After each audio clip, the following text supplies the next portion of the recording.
You are muted, facilitator. You are muted.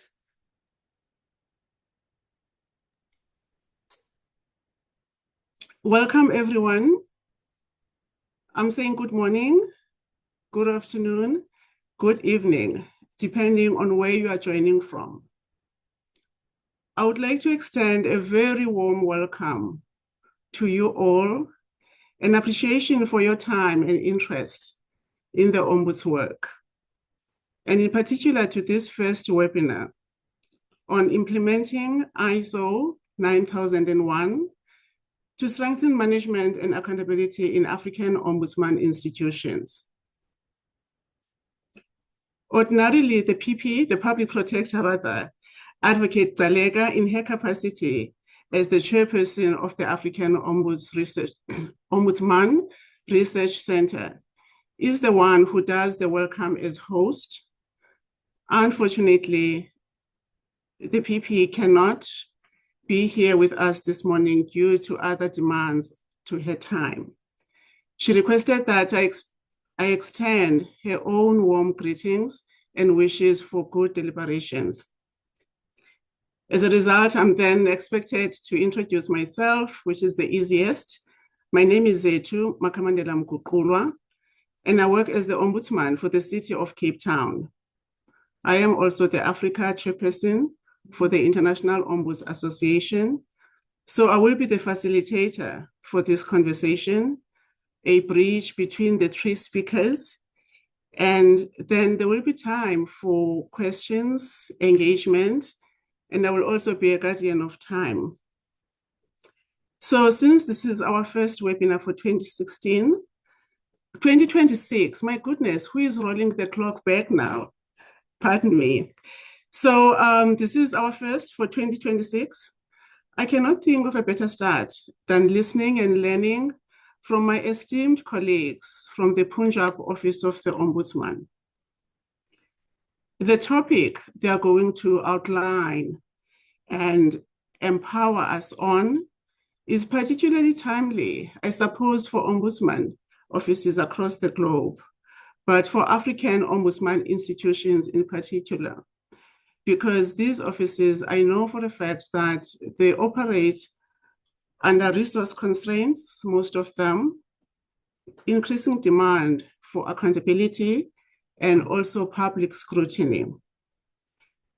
Yet, as ombudsman offices, they are committed to administrative justice, the notion of fairness, and excellent service delivery standards.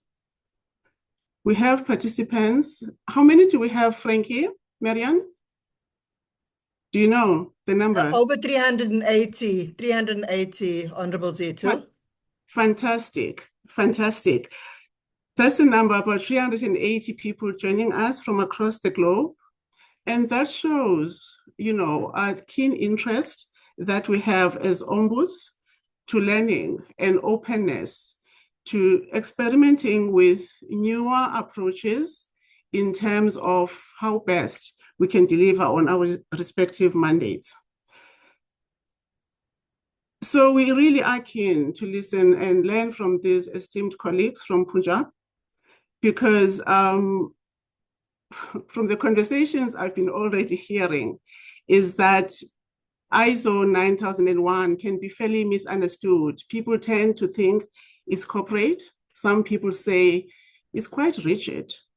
And some think it's quite cumbersome in terms of administration.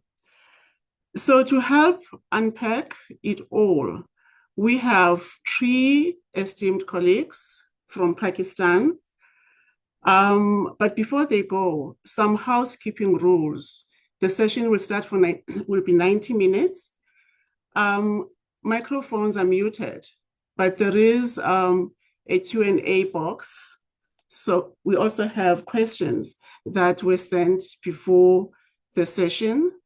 So do engage through that Q&A box and chat.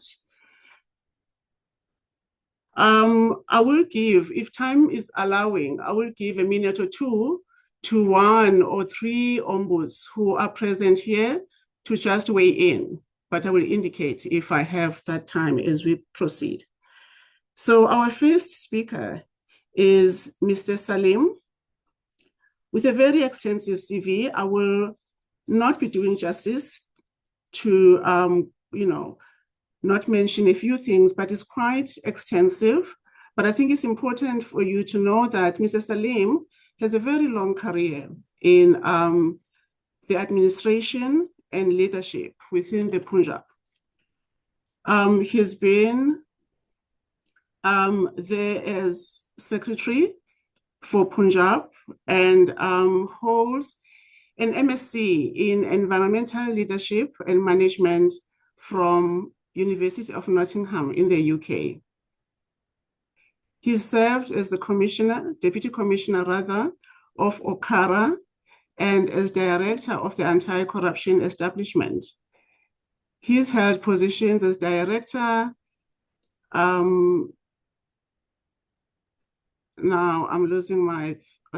as Director General at the Maritime Development Authority.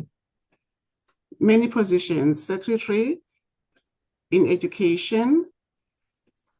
He served as Secretary of the Housing, Urban Development and Public Health Engineering Department.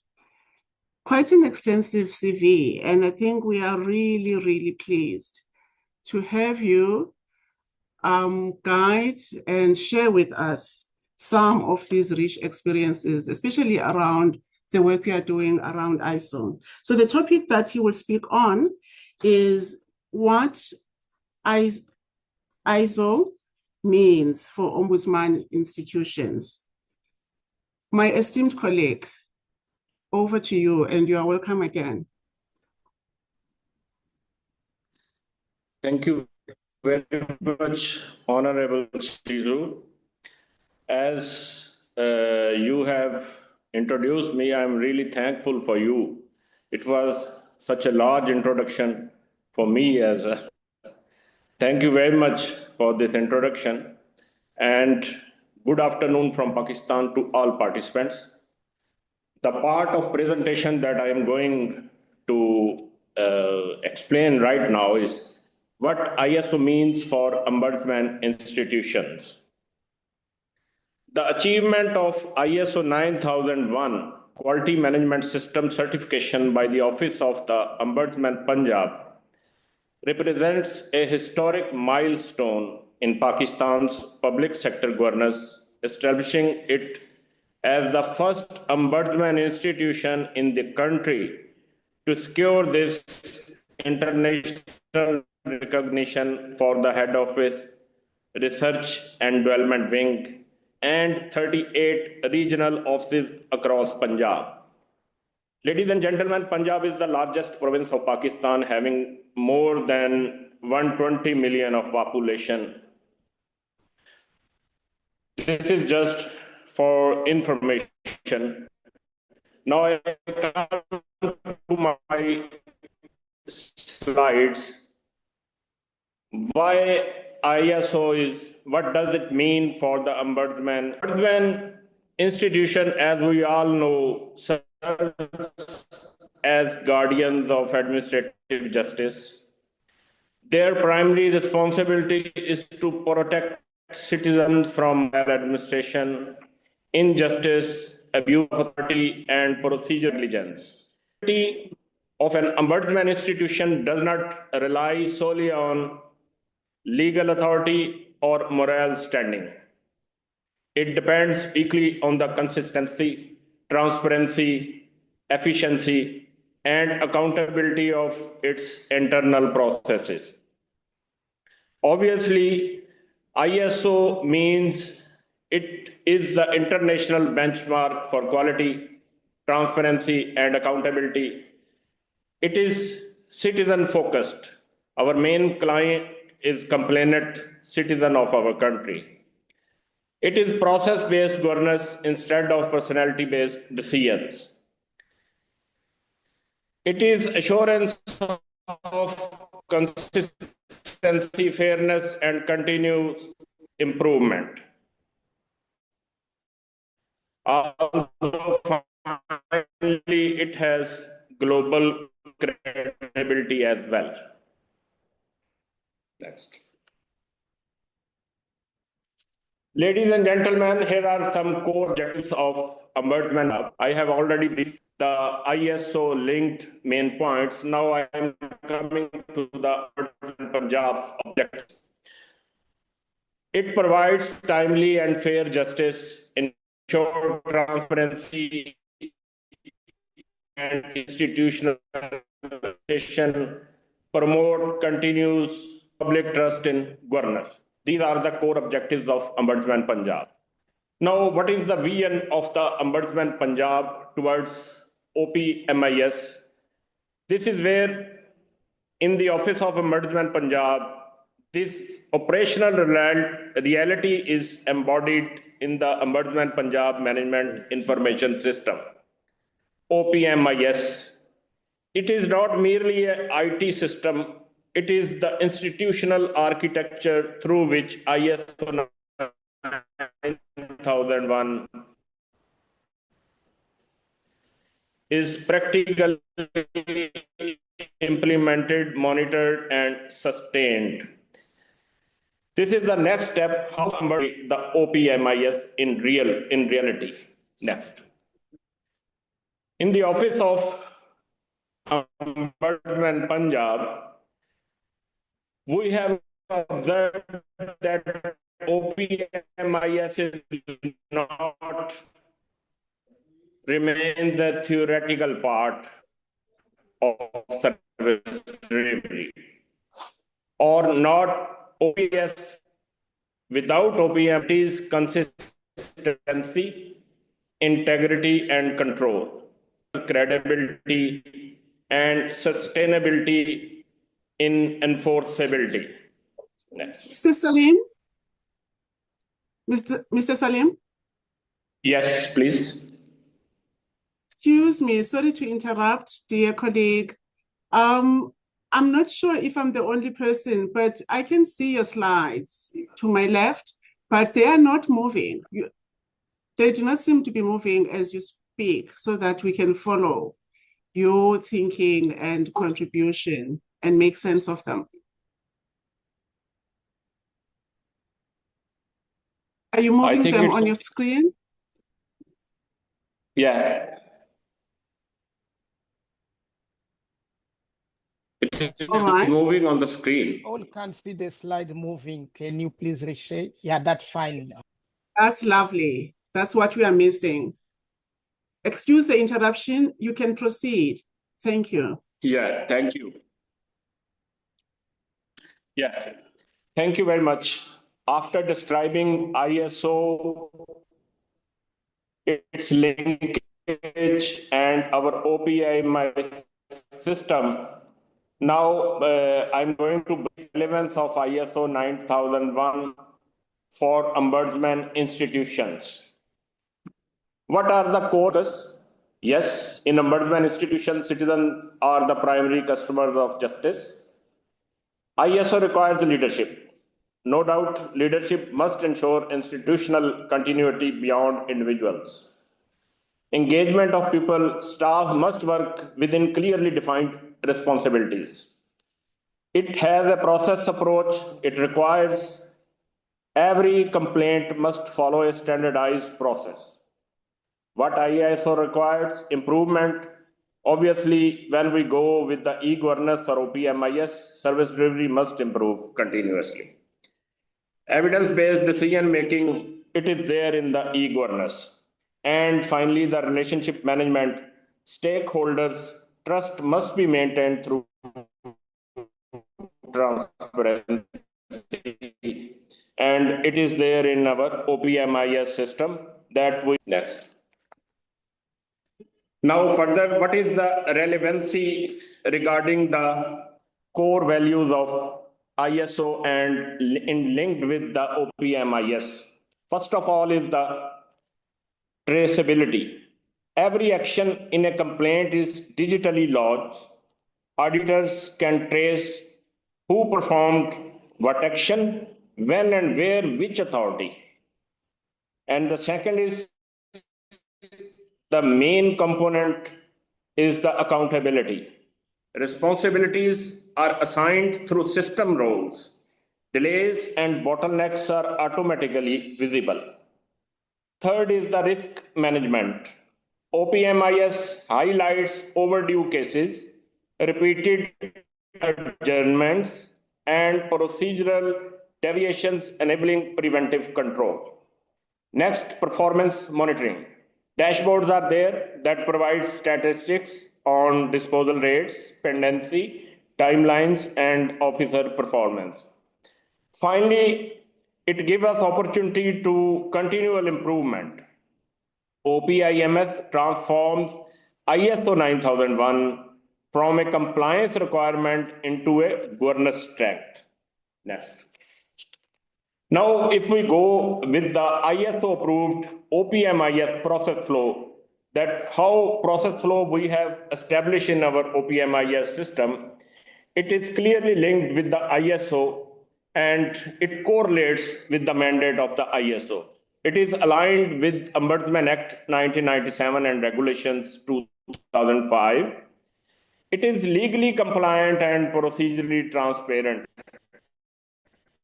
system.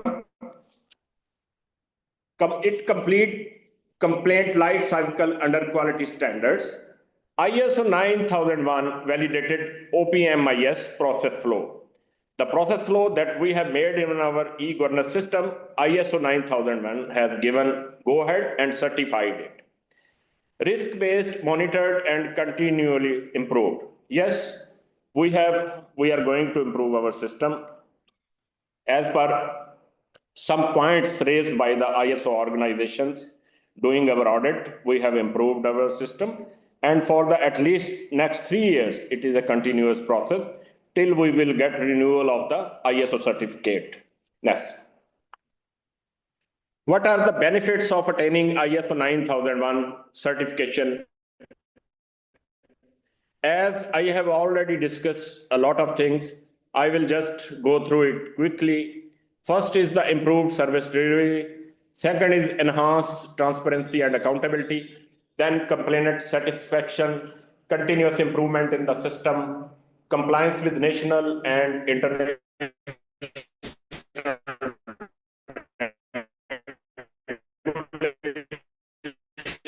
developing competitive opportunities. These are the benefits that we will get after the certification. Yes.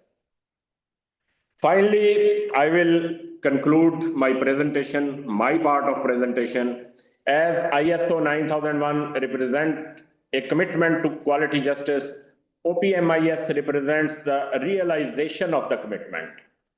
In our office, in the office of Ombudsman Punjab, without OPMIS, ISO remains a certificate on the wall.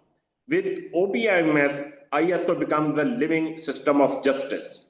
We can get the ISO on manual system, on files and old database system, but we prefer to convert our system into e-governance first and then to get the link it with ISO requirements. So OPMIS is the process flow of ISO 9001.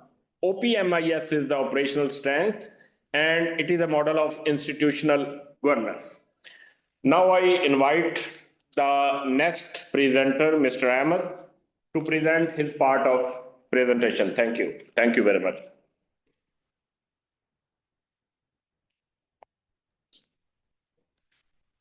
Thank you very much. Thank you very much, Mr. Salim, for getting us started. I think before we move on, we can see colleagues who are presenting come from the same office.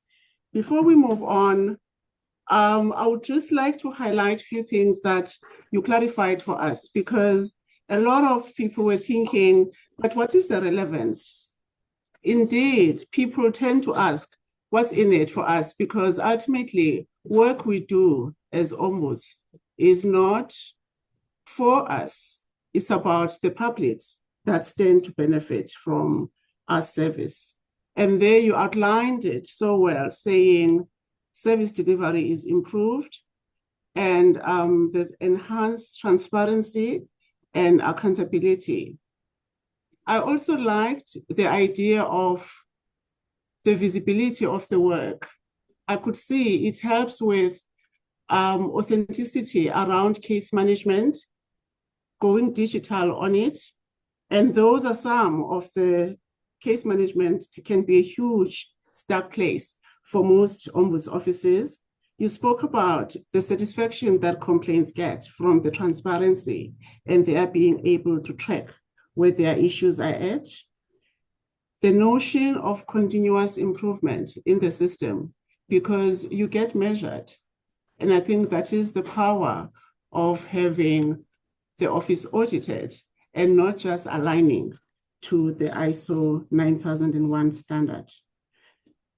You also spoke about international recognition, because that's what ISO is. It is international, so it is the standard that cuts across. And also it allows, though, for people to be contextual, because you can only be measured according to the context within which you ombuds. Thank you very much, dear colleague. Questions will come once we hear from the third colleague. Next, we have Mr. Khan. Mr. Khan will be speaking to us about the why. Why ISO 9001? How can it strengthen accountability and service quality for ombudsman institutions? So that will be our next speaker. But so that you know who Mr. Khan is, you might have read, because these bios were sent alongside the invitation, but very quickly. Mr.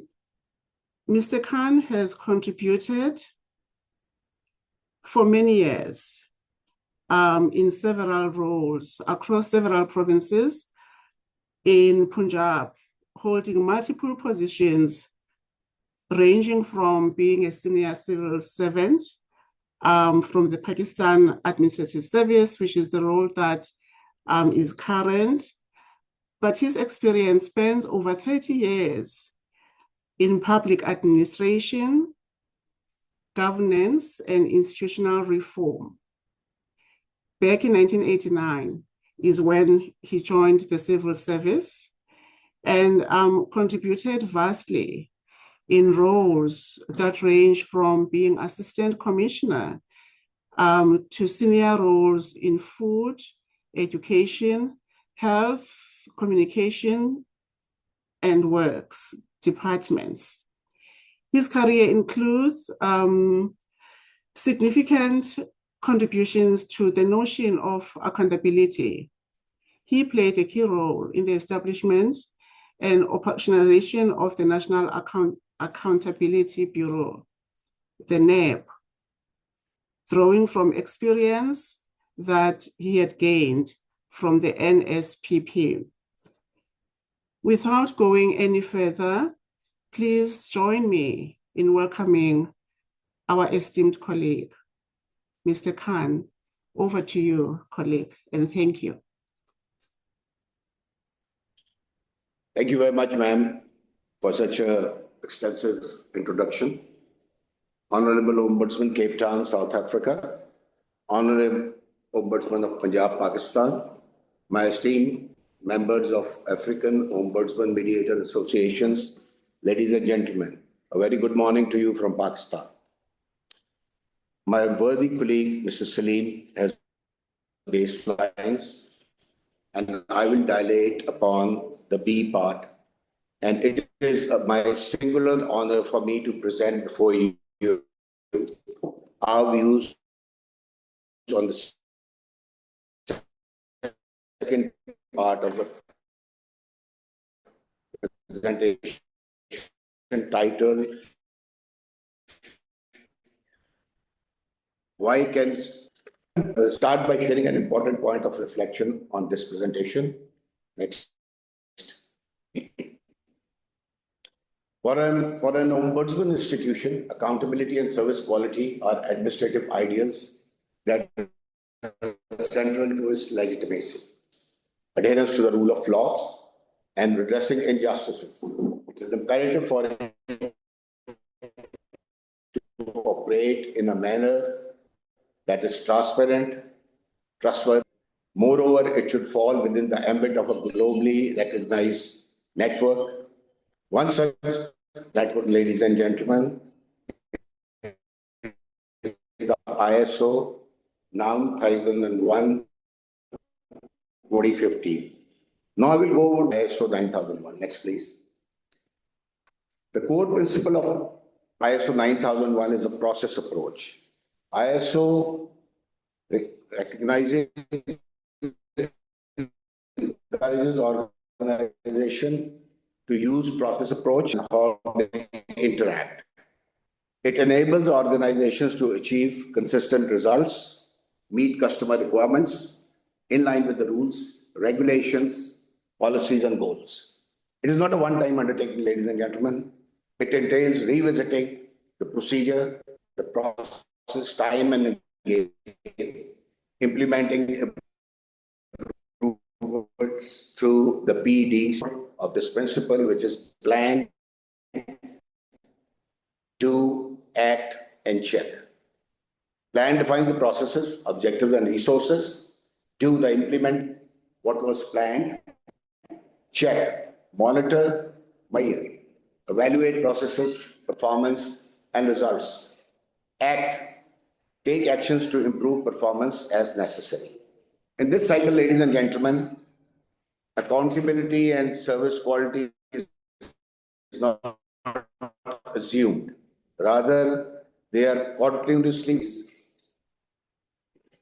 These are the 5 main core areas that I thought would give us an answer as to why can ISO 9001 to 2015 can strengthen accountability. Number 1 and foremost is leadership and commitment. Top management has to take ownership of the quality management system with all their hands down. They have to set a quality objective in accordance with the organizational purpose and strategic objectives. This is, what do we want to achieve? How do we want to achieve? Is this in line with the task that has been assigned to us? Then assign responsibilities to ensure system conformity, performance, integrity, and continual improvement. I can relate this in other terms as the delegation of responsibility and authority. Every man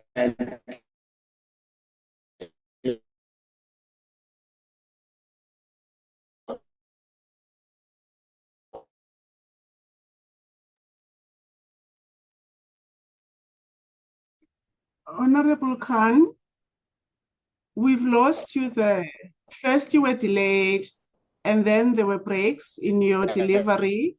So is it something you can sort your side?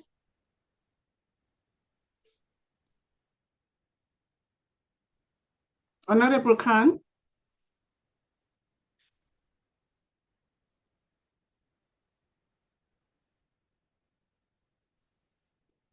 Honorable Khan, can you hear me?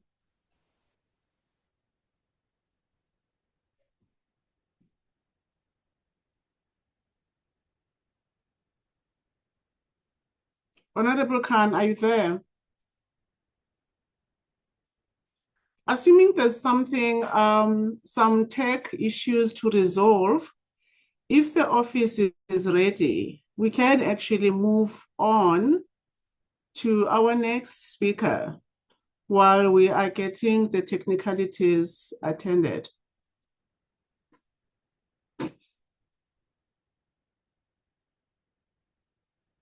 Honorable Khan?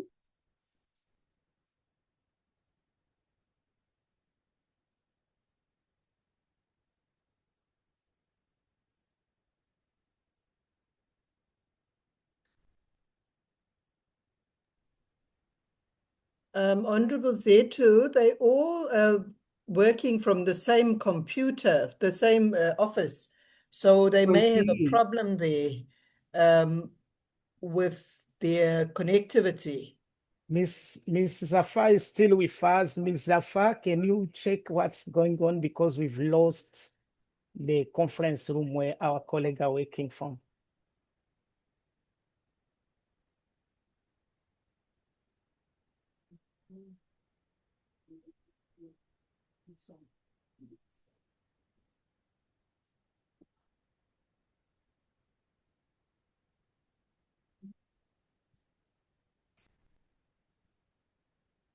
You lost me too?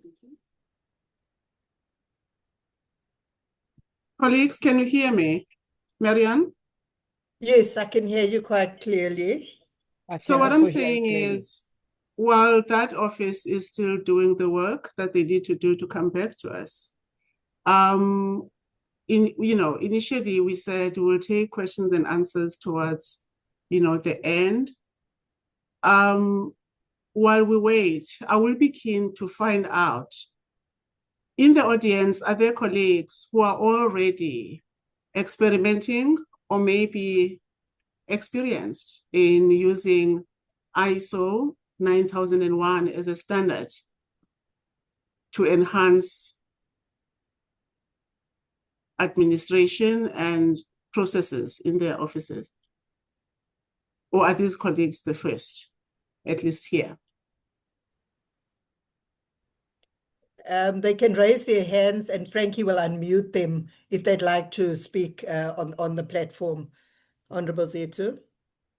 So lovely. The direction is that to contribute or to respond to my question, you can raise your hand. Frankie will allow you in, and then we keep the conversation going until our colleagues return.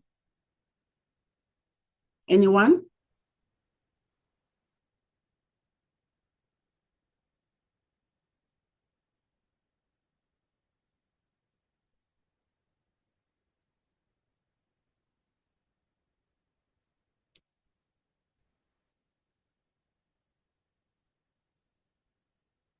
Any takers? Yes, I've got a hand for Nomtandazo Sitole. I will allow her to speak so that she can. You have the floor, Nomtandazo. But before Nomtandazo, responds, Frankie, something that's paramount for us ombuds when we engage and share experiences, I would like to remind participants on confidentiality, because now there's going to be an engagement and people will say their names, they can be traced from coming from certain offices. So the global practice is that we uphold confidentiality and we respect contributions. I'm just reminding colleagues because they already know.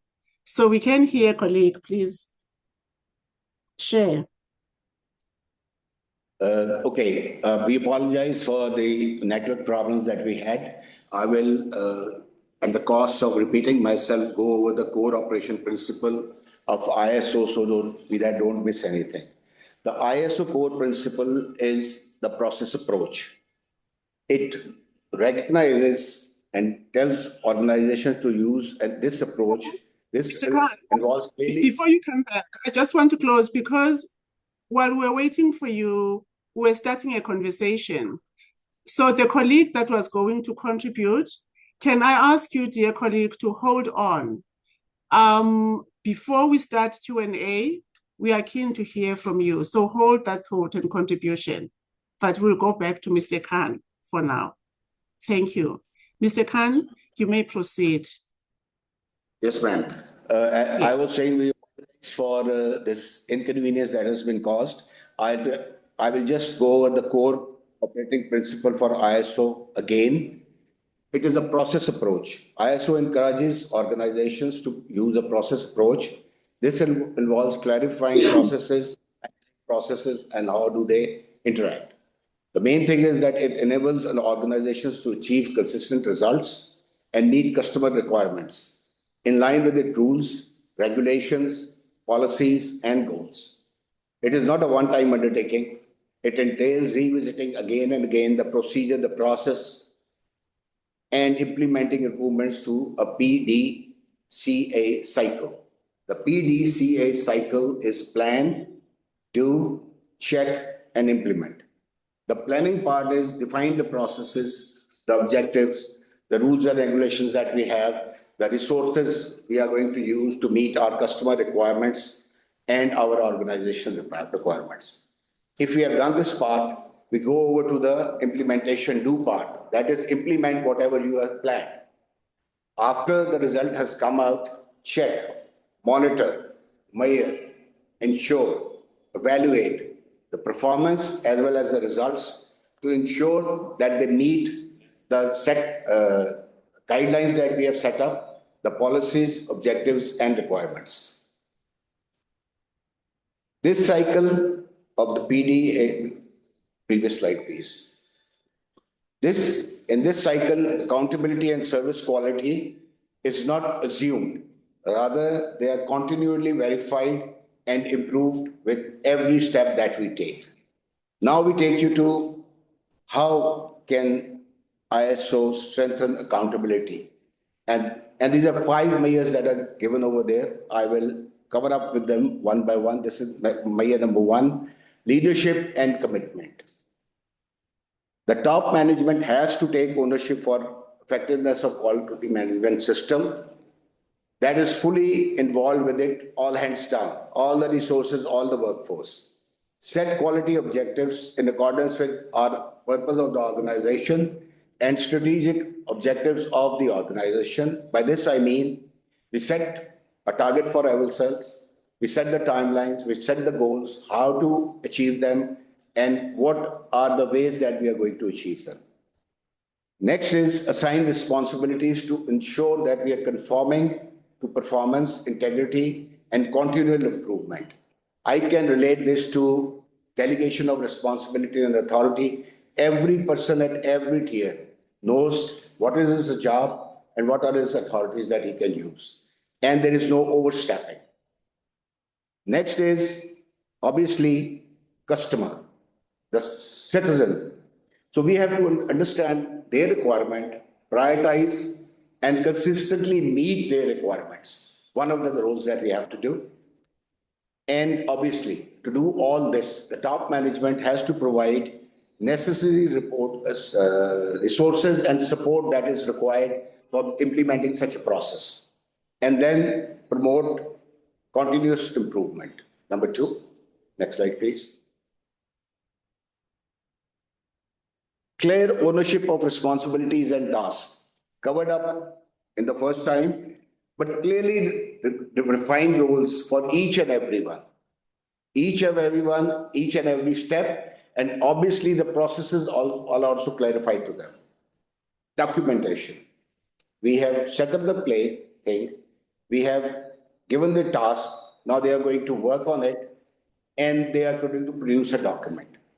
What do we document? Key processes and decisions are recorded in an identifiable manner with proper mechanism for storage, access, retrieval, and disposal, ensuring tracing and transparency. Now we have covered 3 areas where we have taken the ownership, we have set the standards, we have those responsibilities and clarified them. We have had the customer focus. What what resources we needed to provide, and we have documented everything. Now come the next part, next slide, please. The performance monitoring. Institutional performance is assessed through these 5 major points. Defining what to measure, how and when it will be evaluated. That is the timelines.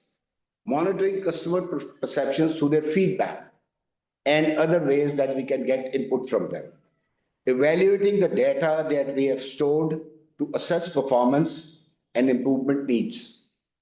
Conducting planned audits of the machinery also and the manpower.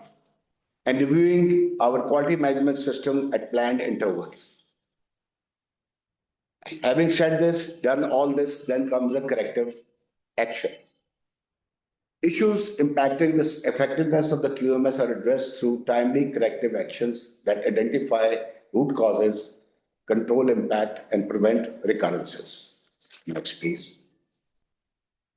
Now we come to the outcomes. I think we covered 5 principles, key principles that ensure that accountability is done, and now we will see how they impact the outcome.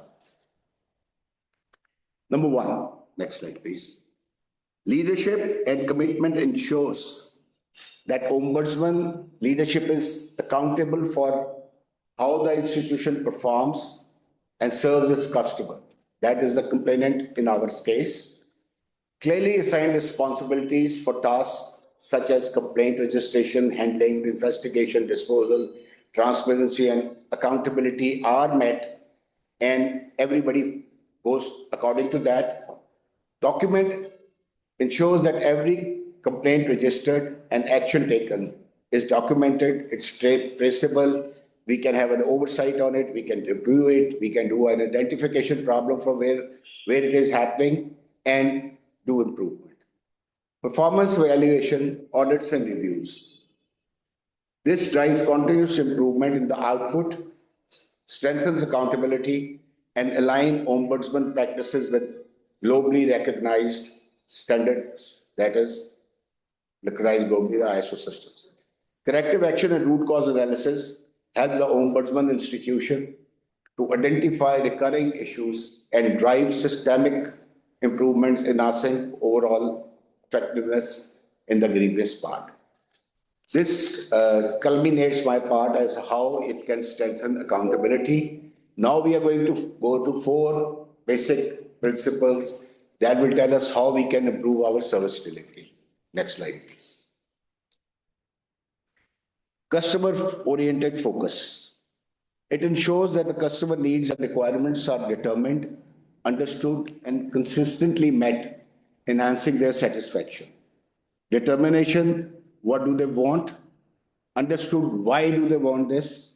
And the same standard of delivery or service is provided to them.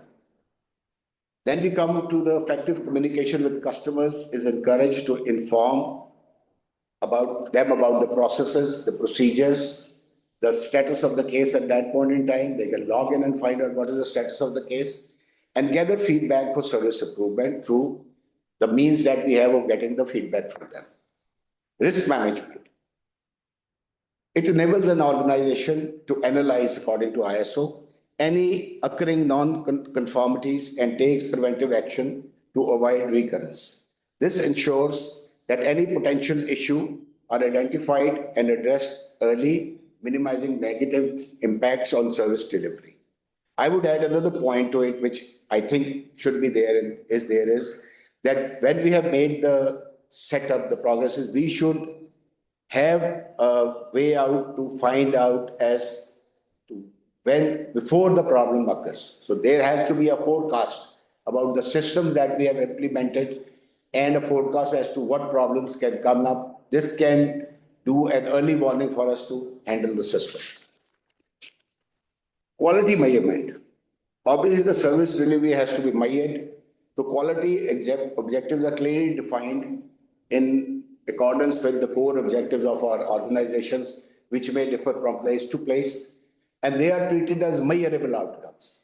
We have to put a number on it or a satisfaction point on it, enabling assessment and evaluation of performance, and continuous improvement, a continuous cycle of performing, monitoring, and taking corrective actions, identification of areas of improvement, keep process evolving, reduce errors, and boost quality of service over time.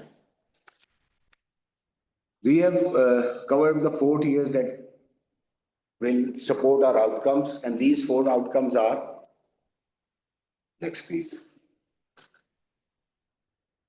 Through a customer-based focus, Ombudsman services becomes complainant-centric. And I think there was a question about it that if we become complainant-centric, is it going to undermine our role as a Ombudsman? I don't think so. In fact, it will strengthen our role.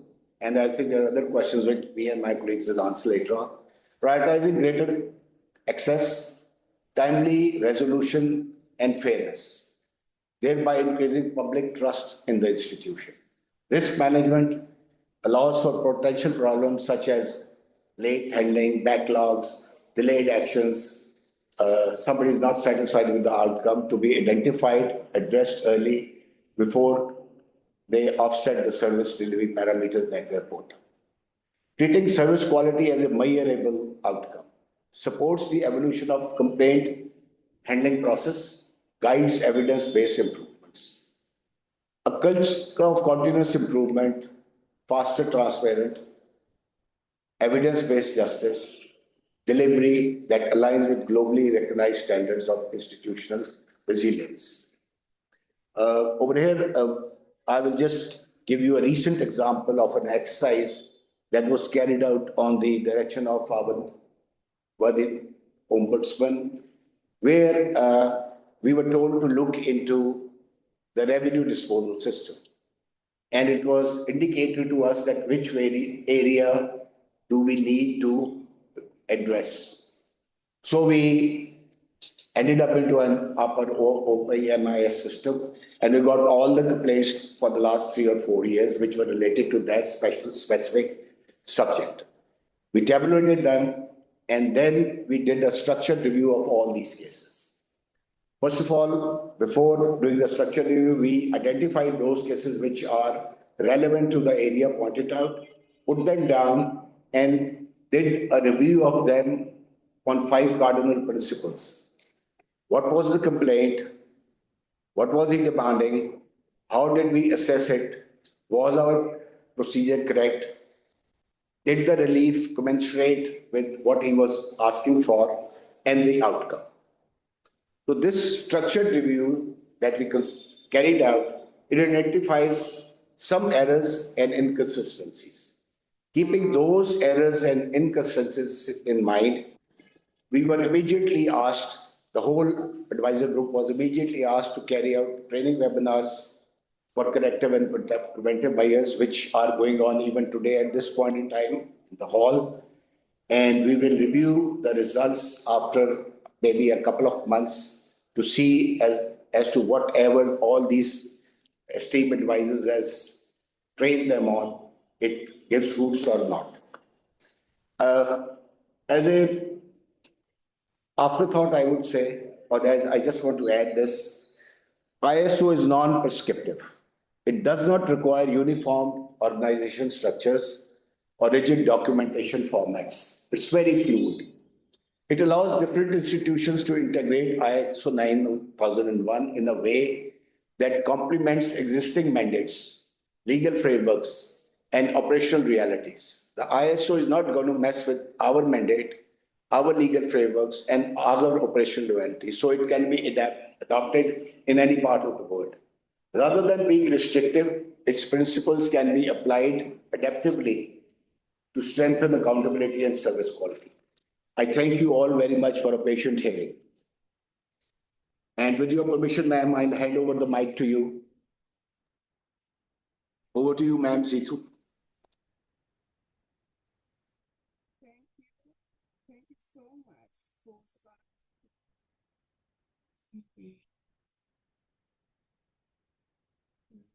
colleagues, can you hear me? Yes. Yeah. All right. Thank you very much, Honorable Khan, for that contribution. I will not summarize in the interest of time. We lost a bit of time, which I'm sure we'll recover. So I will be harder with the last colleague on time.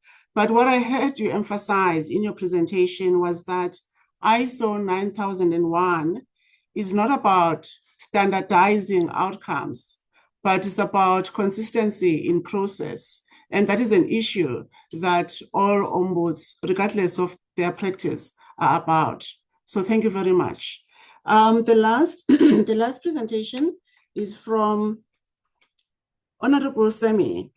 Semi has, again, a lot of experience, but with a different twist, an interesting twist, because a lot of his work has been around IT solutions. Again, extensive experience in financial and risk management, procurement, governance, and ERP-based IT solutions. Mr. Sami has an MBA in Finance and Business Management from ComSets Institute, Institute of Information and Technology, and he graduated with distinction and 2 gold medals. Beyond impressive, beyond impressive. Congratulations. He also holds a professional certification, including Oracle Financials, SEP, FICO, Monitoring and Evaluation Framework Management. He served or serves as advisor in finance and procurement, IT infrastructure and development. And that's the support I've been made to understand that you offer in the Ombuds, office as well.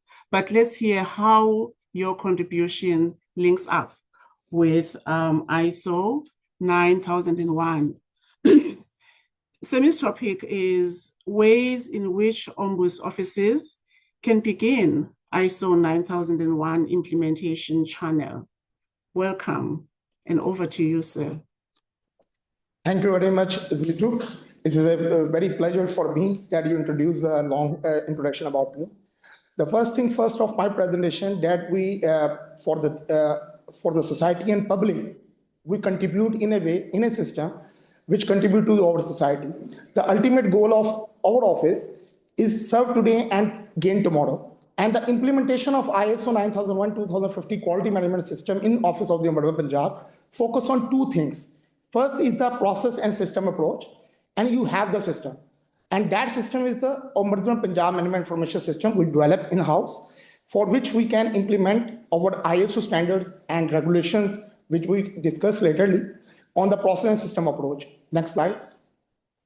Basically, every ISO must be done on the basis of some scope.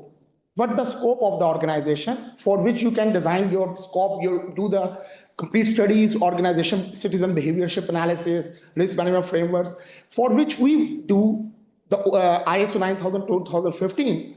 We have this kind of scope, which is finalized by the certification body, and they basically awarded the certification on this scope.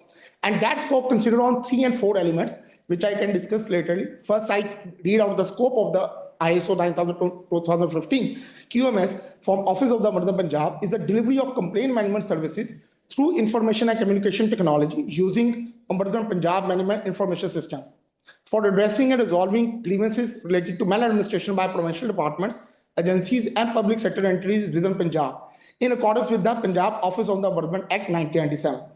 This is the main scope, and the ultimate mantra and the outcome and the impact of this system regarding the ISO. The main question, what is the benefit of the ISO for the Ombudsman Punjab? Basically, the impact the Office of the Ombudsman Punjab get through the public grievance redressal system.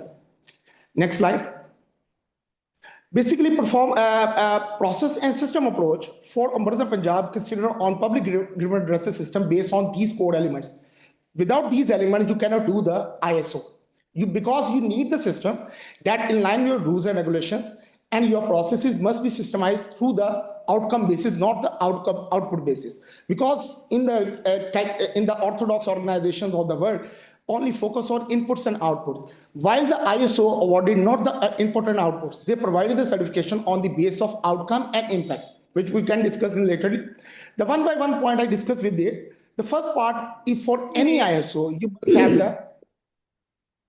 must have the My dear colleague, hi. Sorry, I have to interject. Sorry, your slides are not moving, so we cannot see what you are speaking to. That compromises our ability to follow you. Thank you so much. Thank you. You can proceed. Okay. So one by one, I discuss this slide, public grievance system in Office of the Ombudsman Punjab. Before you have the OCB. OCB is the main mantra we'll discuss in later slide, but in this slide is the information technology assessment, communication networks. You do the need-based analysis through the information communication technology, your equipment, your all scientific studies, your operations, your machinery should have the good system for the IT base, for which you can get the outcomes of the system. Then you imply these within your system through the core operational and internal controls. Every wing, every process have their processes, and that process is integrated with the internal controls. So we can design the internal control within the system. Then we have to do the SWOT analysis and PERST analysis through the risk management frameworks, and then you can get the bottlenecks. what we want to achieve, what we do not want to achieve. We design the system in the form of a short-term, medium-term, and long-term goals. Then you have the what is requirement of your system. In Office of the Ombudsman Punjab, we have the Punjab Office of the Ombudsman Act, that is our act and regulations in 2005. We basically integrated the system through our software, that is the ERP, Enterprise Resource Planning System. Ombudsman Punjab Management Information System, that system is considered of four major modules. One is module is related to Complaint Management Information System. Second module is related to the Human Resource Management Information System. And third is the Procurement and Inventory Management System. And fourth is the Finance and Order Management System.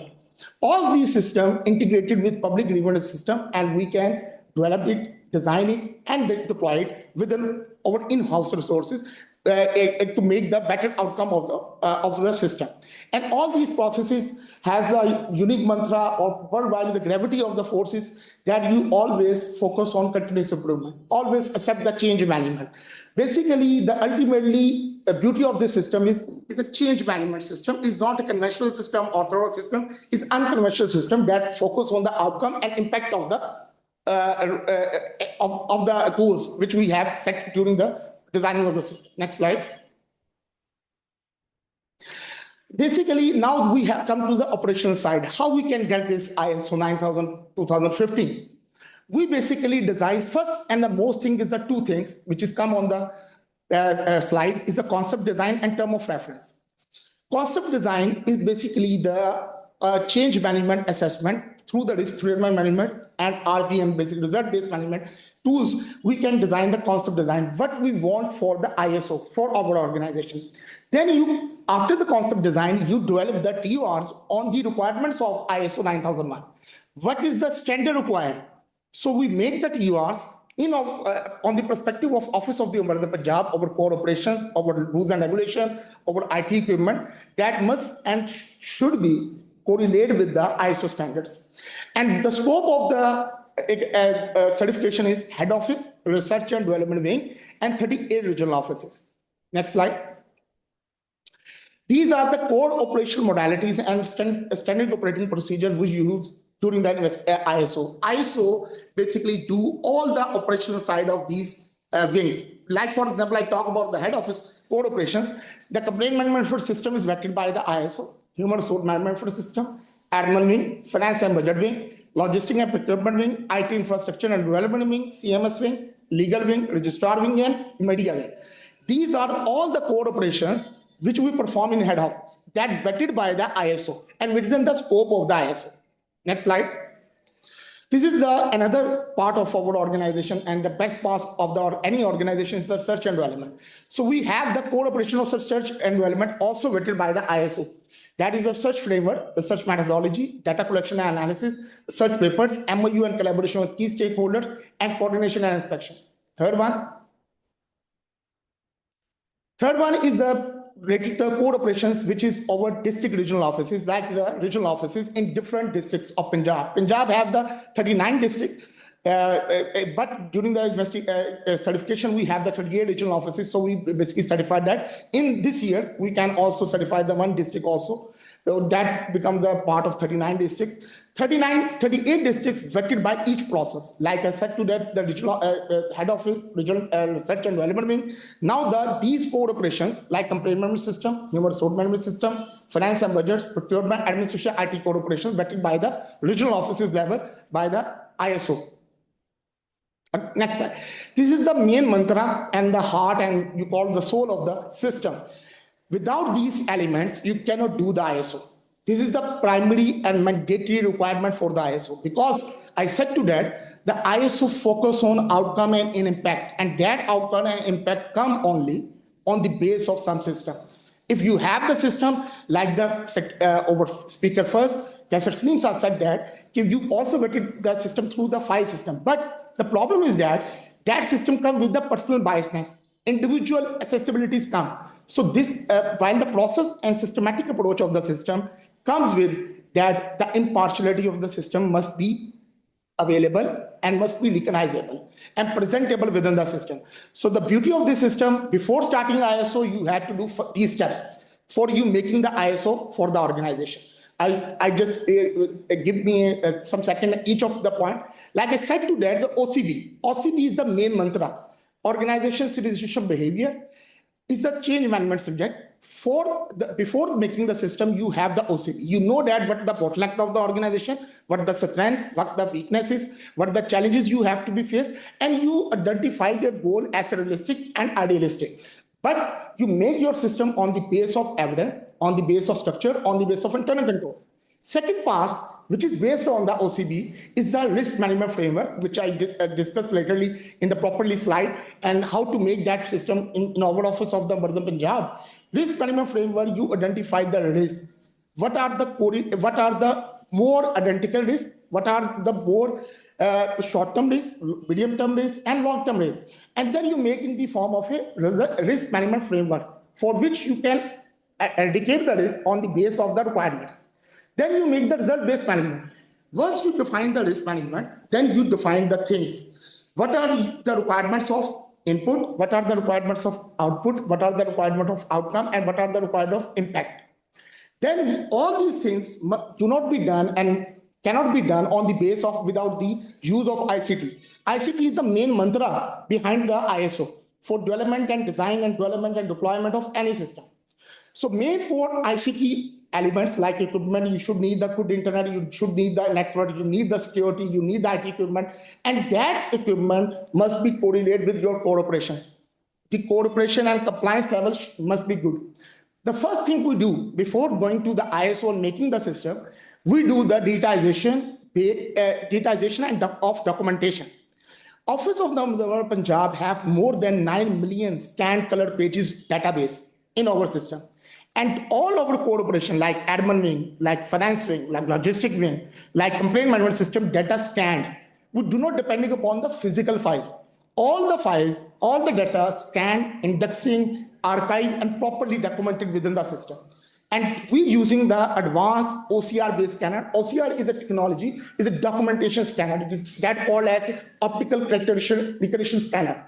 So that high-end scanner we're using the technology for order to transform our system to conventional to advanced level or unconventional system. Then the other part is evidence compliance and reporting system. Once you have all the data scanned and you have categorized, you have the strong internal control, then you have the evidence-based reporting comes. And evidence-based reporting is the pivotal part of the ISO 9000-2015 standard. Without this, you cannot make the system. All these things has been done, then we decided how to transform conventional system to a advanced ERP, enterprise resource planning system. The best part of our system is that we do not depending upon any third party.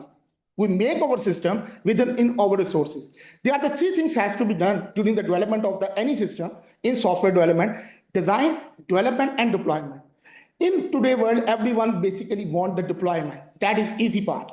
But the design and development is a critical part.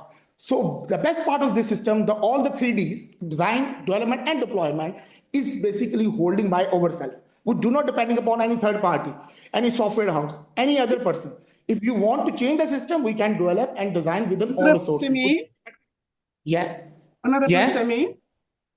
I'm not sure how far you are with your planned presentation, but I'm going to ask you to please wrap up.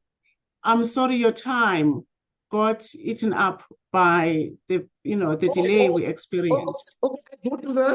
I go to the system approach and discuss. PDC is also discussed and continuous improvement. Next slide. These are the 7 principles, which is speaker 1, and now we focus on this. These are the principles which is requirement of the QMS. Next part. These are the main goals of 10 main clauses, which is built on 114 sub clauses, which is you need to be implemented ISO 9001-2015. First is the scope, second is the normative references, third is the terms and definition, concept, leadership, planning, support, operation, performance solution, and then the improvement. And discuss with the later. Now these are the steps basically QMS have. First step is the gap analysis, second is the system documentation and development, third is the system implementation, fourth is the internal audits and management review, and third party validation audit. I discussed one step by step one. Next slide. These are the gap analysis. They are basically, I also asked you the 3 questions. What their system, existing system have, which is complied with the ISO standard. Second question is, what the system does not have, which is need to be compliant. and what is the system does not have, we need to be credited for compliance. These are the three questions, basically compliance, partial compliance, non-compliance, and not applicable. Second part, these are the system documentation and development. This is a very critical part. Next, back slide. The review of the gap analysis. Once the gap analysis has been done, we do the risk-based analysis, RBM, and AORC quality objective and policies, SWOT and PEST analysis. SWOT is the strengths, weaknesses, operating threats. PECT, political, economic, and socio-technological analysis, and these must be documented and development in line with the ISO 9000-2015. Next slide. Third part is the system implementation. That is another part. Once the system has been documented, you have the training session and capacity building. And third part of the cooperation and engagement of the people and process approach, and evidence-based decision making and the relationship management within the system. The fourth step is internal audits and management review. Internal audits on the process for which you have the system, the body come and verify what the system have with the system. That is called as corrective action report on processes. And what you do not have within the system as required by the ISO 9000-2015, that called NCR, non-conformity report. And then you have, if you settle these things, then you come to the management review. And the next part is the part for which you have the certification body comes and audit to you. Either your documentation, your implementation has been done in line with the ISO 9000. There is a stage 1 audit, basically related to a documentation, stage 2 audit related to the implementation, and then certification awarded by the certification body. And these are the 3 steps for which the next step. The next slide. This slide is related to the certification body. The Office of the Ombudsman Punjab selected one of the toughest body of the world is SGS United Kingdom. Is also available in South Africa. Is USA based also, Germany based also, but the main center who certified to us is SGS United Kingdom. Second is the accreditation body, for which the SGS certified their certification with the United Kingdom Accreditation Service. It's a very famous United Kingdom based certification accreditation body, and then your publication and your certification registered into the International Accreditation Forum. That is a worldwide recognized forum for which you come. These are the 3 sectors which is awarded by the ISO 9000-2015 to us. We have the processes which is correlated with the information technology sector, public administration sector, and other social services sector. These are the accreditation and certification bodies of the world for which you can try to certify yourself as third-party organization. These are the main philosophy from the OPMS. Basically, we design the system on the basis of simplicity, systematic, synthesized, synchronized, and sustainable model. Next slide. These are the risk framework form model. Basically, we design. The next slide. Basically, time is short. I just want to run in a short way. Next slide. These are the models we implemented. Clarification, task, activities, and responsiveness design. The next part is the RBM we discussed during the start of our presentation. These are the models. Next slide. This is the model of RBM for us, which is certified by the SGS United Kingdom certification body to us, that ultimately the impact of our system in public grievance redressal system and improve governance. And these are our system modules. The interpretation of modules I recall. Next slide. These are the name of system: complaint management system, human resource management system, finance and order management system, procurement and inventory management system. Next slide. These are our cloud-based portal. This is all the system basically based on like a website. It is not a desktop-based system, it's a cloud-based system. You can access 24/7 at your home, at your office. Next slide. These are our dashboards. Basically, we maintain. Next slide. These are the core feature of CMS we have that is also certified by the ISO 9000-2015 body to us. Next slide. These are ultimately the end part of us is a continuous improvement and betterment of the society, and ultimately in goal to achieve the public grievance redressal system in order to provide the efficient and effective system through synergetic changes. Thank you very much.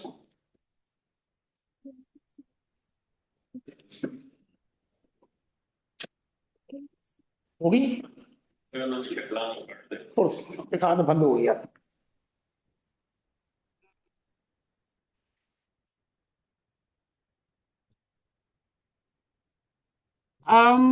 Thank you so much. Thank you so much, dear colleague Semi, for such an amazing input on the practicality and measures, controls, and the workings of ISO 9001 and how it helps the regions that you are responsible for in that office. This is time for questions. You might have wanted to say more, but I'm sure questions will allow you to expand on issues that you felt rushed over. So, do we have questions?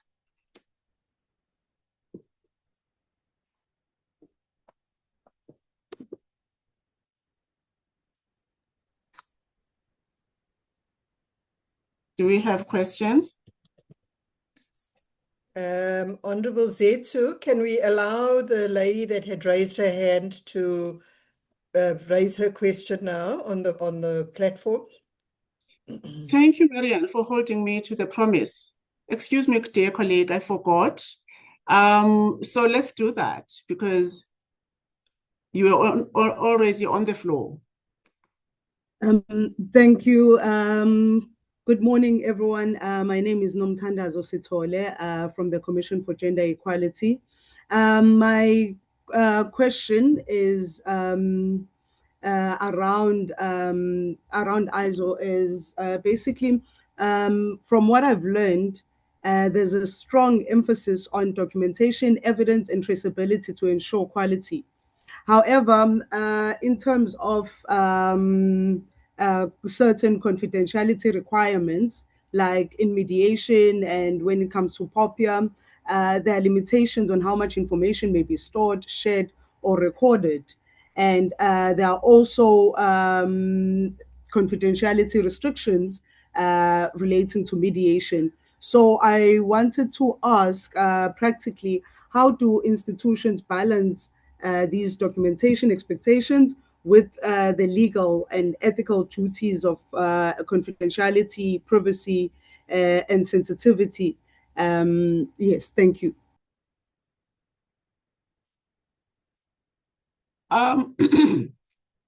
Colleagues, how do you want to get to the section? Do I take a couple of questions and then you address them, or you want to go over questions one by one? I think it's better to go one by one, please. Let's do that. Do we have a taker for this one? Colleagues, hear the question. Yes, can I say something about this? Yes. The question is about confidentiality and protecting sensitive information. And the way we do that is that in our regional office, for example, if the complainant has complained to a regional office, the advisor in the region and his staff all have their own personal login into the system, which is what the ISO standard requires us to do. So if anybody accesses the information, we have a log. At any stage, you can tell who is working on a particular complaint.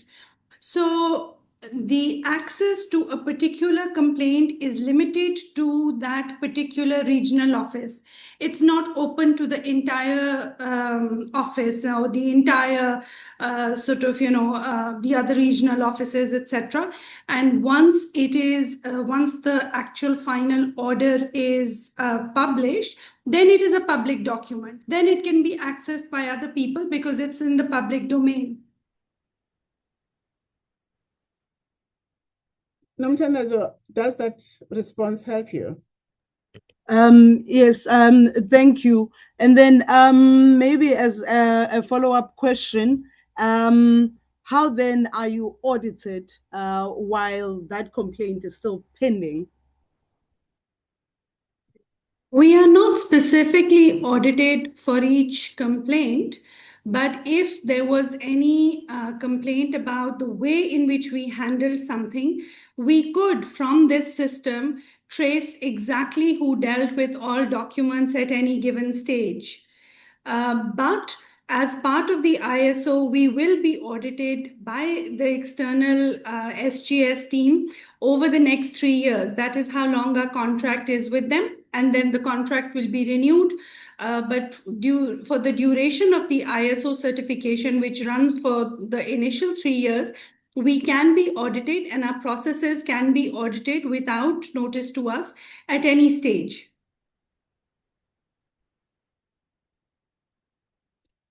Nomthandazo, can I trust that you find it satisfactory so that we can move on? Yes, I'm answered. Thank you. You answered. Thank you, Nomthandazo. Any further questions?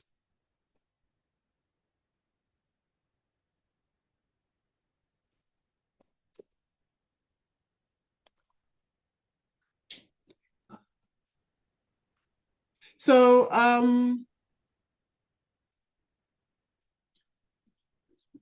from Samba here, we have a question that says, oh, no, this is a remark that the concept is new, there's learning with interest, it may be, adopted once fully understood.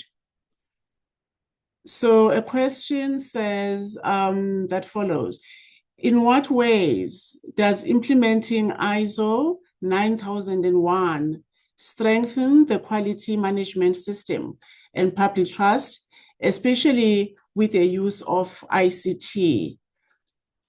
I think Semi spoke to that. Semi, do you want to take that question? Basically, I discussed the SGS is the certification body. Certification bodies require the license. Basically, who certified you? The ISO 9001 2015 standard, quality management standard. That is the mandatory. Without this, you cannot get the license. And another thing I just want to clarify that the 3 years they basically check to you. The first, they awarded the certification on the standard which you follow, which is the standard. I said to that, there are the 10 main clauses and there are the sub clauses of 114. Which you must be compliant within your system. And every year they come to us, either the organization who have the certification from them follow the same ISO clauses or certification or not. So this is a continuous improvement, and every time we can follow our process in the form of ISO 9001 2015 standard. Thank you. Now I will go to some of the questions that were sent prior to the presentation. What leadership commitment is required for successful implementation? There are only 3 things. First thing, like the standard said to that, there is the leadership. If you have the visionary leadership and they want to the change, the first thing is the leadership. Second one, you have some system. That is the enterprise resource planning system. Without the system, you cannot get the ISO. And the third thing is the evidence-based approach, where you can, all the processes of your organization must be aligned with the ISO standards 9000 2015, but also they make on the base of internal controls and compliance. The ultimately mantra of this certification is 2 things. First one is the impact and the outcome of the system. Like in our case, we have the public redressal grievance system. Without, we have the certified to be as the organization who provide the relief to the society, to the general public, and improve governance through the implementation of e-governance by the use of using the means of information computer technology in order to improve the governance, independence, fairness, transparency, and accountability within our system.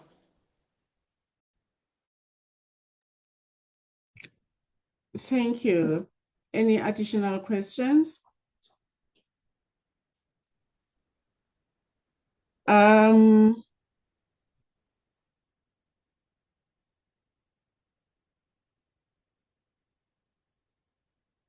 looking at these ones, and maybe it's just me, but a lot of them were addressed through presentations, which is a good thing. But let's take this one. How can ISO 9001 be integrated into existing public service standards without creating excessive administrative burden?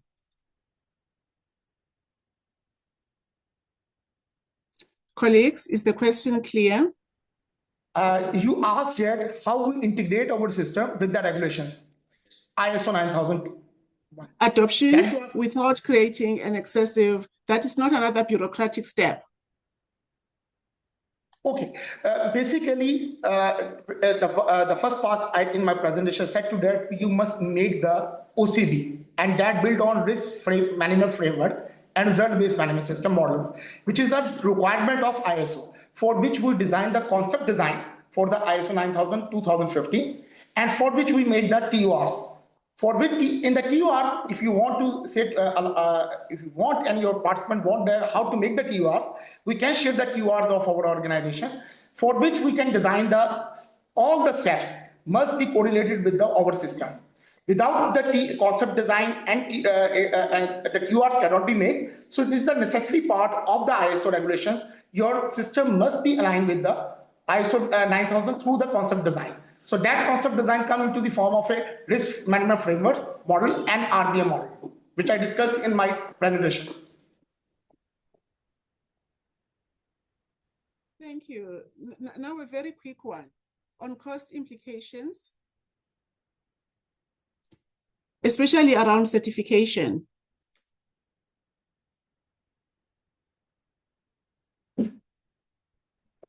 Can you repeat the question? I just lost what? The question is around cost. Okay. What are the cost implications? Okay, I say to you cost. Basically, yes. For the certification, you have the certified you need to have the two costs. One is the internal cost, and second is the certification body cost. Internal cost, like in our office, we have the 38 regional offices, head office, and research and development. We have the $25,000 US cost. That is certification cost for 3 years. Is the license cost 25,000 for 38? Yeah. Semi, can you repeat the amounts? 25,000. All right. 25 US dollar, $1,000. Mm-hmm. That is the certification body cost. 25,000. And that cost is for the 40 offices. One is the head office, research and development wing, and 38 regional offices cost. If you have local offices, small offices, and limited offices, then that cost also be rationalized.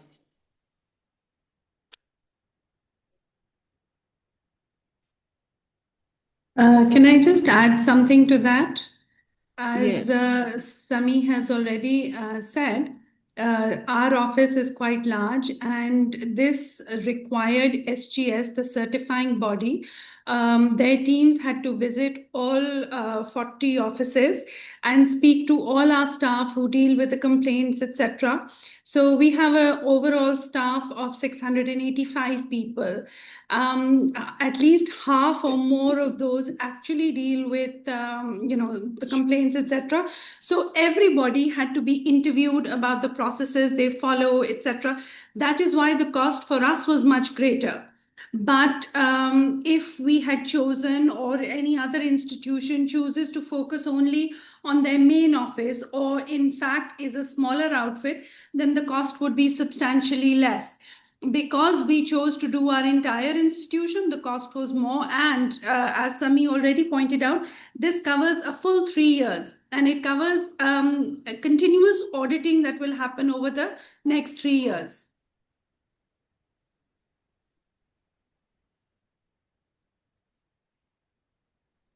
You muted, Honorable Zetu.